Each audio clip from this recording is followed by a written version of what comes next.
Have you ever heard the wolf cry to the blue corn moon, or asked the grinning bobcat why he grinned? Can you sing with all the voices of the mountain? Can you paint with all the colors of the... Whoops, wrong footage. Now back to a historically accurate depiction of Native Americans. Who run the world, girls? Who run the world, girls? Who run the world, girls? What does everyone remember about the Northwest Passage expedition? These two white guys. But who was the real hero of the expedition? The one who traveled with the baby strapped to her back.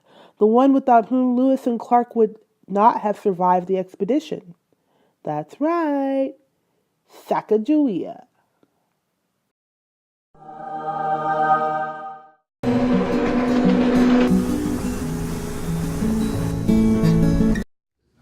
Not much is known about Sacagawea's early life. What we do know is that she was a Shoshone Indian born in Idaho around 1788.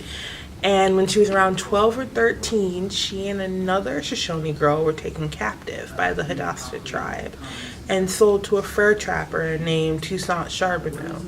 And although she was still a teenager, Charbonneau married her.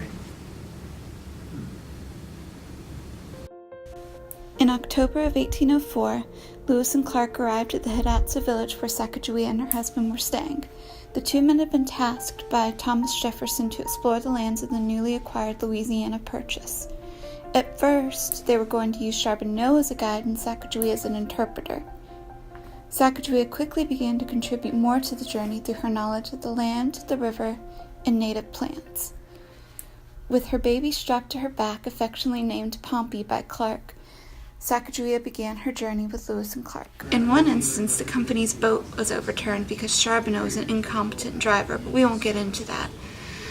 All the important items such as books, medicines, and maps were doomed to be destroyed in the river.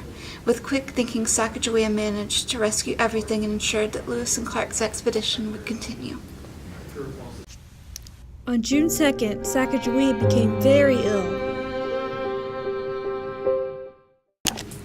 They weren't sure what was wrong with her. They believed it could have been a plethora of things from like gonorrhea, or as Lewis speculated, a bad cold that interrupted her menstruation. Yeah. Anyway, so they bled her, which probably made her worse. And Clark stayed behind to look after her while Lewis was instructed by Thomas Jefferson to go ahead and do the map route. And Clark was very worried about her and became frustrated when Toussaint gave her medicine while she was incoherent. If she dies, it will be the fault of her husband. I am now convinced. William Clark. It is unclear why Clark took such a harsh tone against Toussaint. Because nobody likes him. When he was clearly trying to help. Not unjustified. Sacagawea was too delirious to take medicine on her own, and it was only after Lewis refused and Toussaint persuaded her to drink a bit of water that she began to show a little improvement. Soon, with Lewis's help, Sacagawea was eating and drinking again and moving around. Lewis and Toussaint were at odds once more when Toussaint let her eat without Lewis's permission, and her fever returned. Nevertheless, by the end of June, Sacagawea was well again. Yes, Sacagawea saved important items from being destroyed in the river, but she played even bigger roles in the expedition. She gathered food for when the party ran out of rations, and she was Lewis and Clark's designated diplomat. And when they met with Indian tribes, Sacagawea was able to translate and offer peace because she was a woman with a baby on her back. The tribes were more likely to speak with her and let the expedition go on without any hostility. And Sacagawea also guided Lewis and Clark through the Rockies, which is something they probably wouldn't have attempted without a guide that was as knowledgeable as Sacagawea was.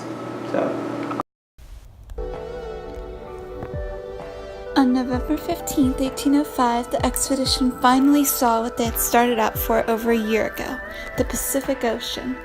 With the vital knowledge and help of Sacagawea, Lewis and Clark had completed their mission.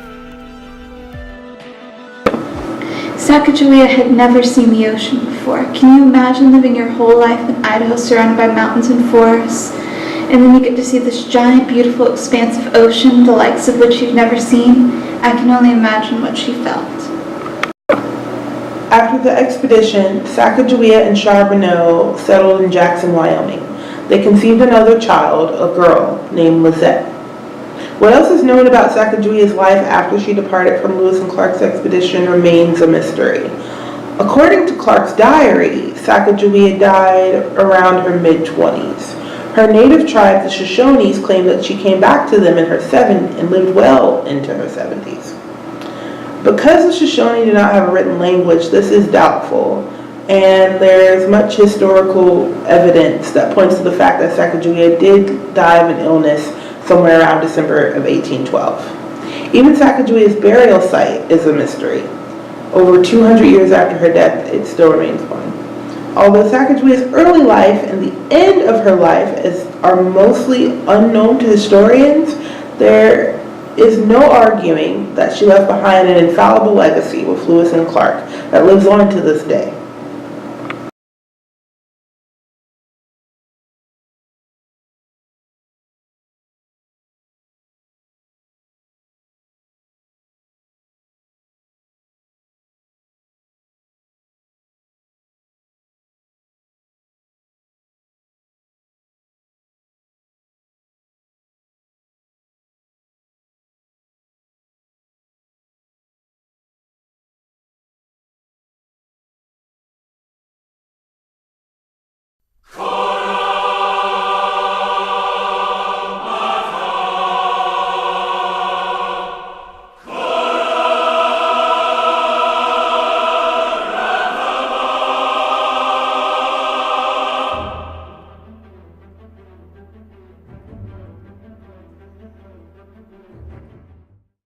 Cold Clark, is this really all the food we have?